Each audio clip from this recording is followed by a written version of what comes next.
retrouver les premières traces de jetpack, il faut revenir en 1955. Au début des années 50, l'armée américaine essaie le prototype Healer VZ1 Pomni, conçu par Healer Industries. Ce premier essai s'inscrit dans une période marquée par les œuvres de science-fiction, tels que le film Kicks of the Rocketman, sorti en 1949, et Amazing Story, qui en août 1928 met en couverture l'illustration d'un homme équipé d'un jetpack comme le souligne The Verge. Mais le Healer VZ1 Pomni n'a pas vraiment l'allure d'un jetpack. Celui-ci est propulsé à l'aide de 2 moteurs, d'un ventilateur et de 2 grandes hélices. Puis quelques années plus tard, le numéro de décembre 1958 du magazine américain Popular Science dévoile la Jump Belt, une ceinture qui permet de sauter sur plusieurs mètres.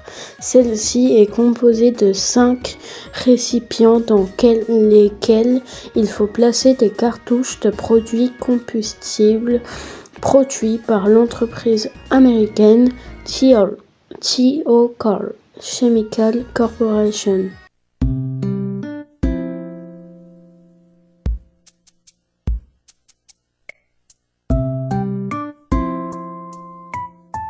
Ce nouveau prototype apparaît dans le même numéro de décembre 1958 de Popular Science. Cette ceinture volante construite par Reaction Motors est le premier modèle ressemblant au traditionnel jetpack.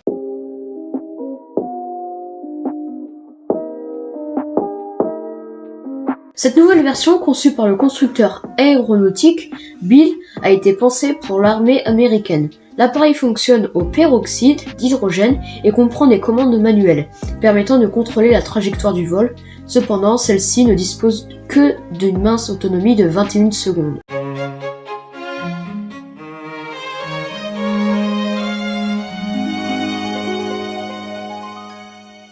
Il faudra ainsi attendre plusieurs années avant qu'une nouvelle innovation pointe le bout de son nez. Une innovation visuellement plus aboutie proposée par le pilote suisse Yves Rossi, qui obtiendra le surnom de Jetman.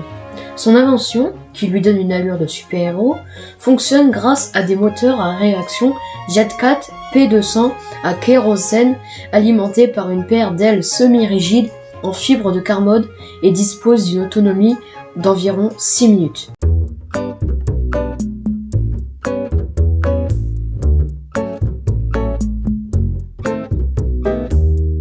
Le Jetlev est un jetpack qui marche grâce à l'eau. En effet, le sac à dos est relié à une sorte de jet ski par un tuyau transportant l'eau du jet ski vers le sac sur le dos de l'utilisateur. Pour le conduire, l'utilisateur a à sa disposition 2 bras de commande reliés au sac. L'eau en sort en jet puissant du sac.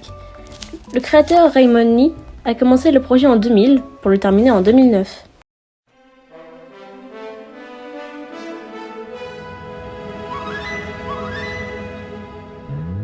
Ce jetpack peut voler jusqu'à 900 mètres d'altitude et peut aller jusqu'à 40 km/h. Il utilise 2 gros ventilateurs, un moteur à essence. Il peut voler pendant 28 minutes consécutives. Mais le Martin Jetpack n'a jamais pu voir le jour sur le marché, car le créateur Glenn Neal Martin a démissionné en 2015 après 30 ans de développement.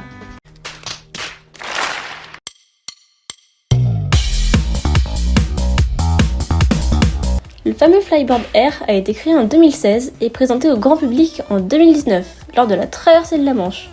Cette fois-ci, le jetpack se situe sous les pieds de l'utilisateur. Il peut voler jusqu'à 190 km/h et à environ 10 minutes d'autonomie. Les réacteurs sont au nombre de 5, alimentés par du kérosène se trouvant dans le sac à dos de l'utilisateur. Le problème du Flyboard Air est le bruit qu'il fait en effet, il peut atteindre jusqu'à 120 décibels.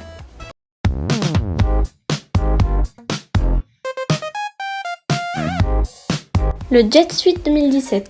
Le Jet Suite est une combinaison cette fois. Elle utilise 5 mini-réacteurs. Et si vous vous demandez quand vous pourrez acheter cette merveille, ce n'est pas pour maintenant. Et oui, le Jet Suite a été créé pour les secours en montagne et non pas pour faire mumuse. De plus, il coûte la modique somme de 400 000 €. D'ailleurs, les réacteurs qu'elle utilise se trouvent 2 sur chaque main et un double dans le dos.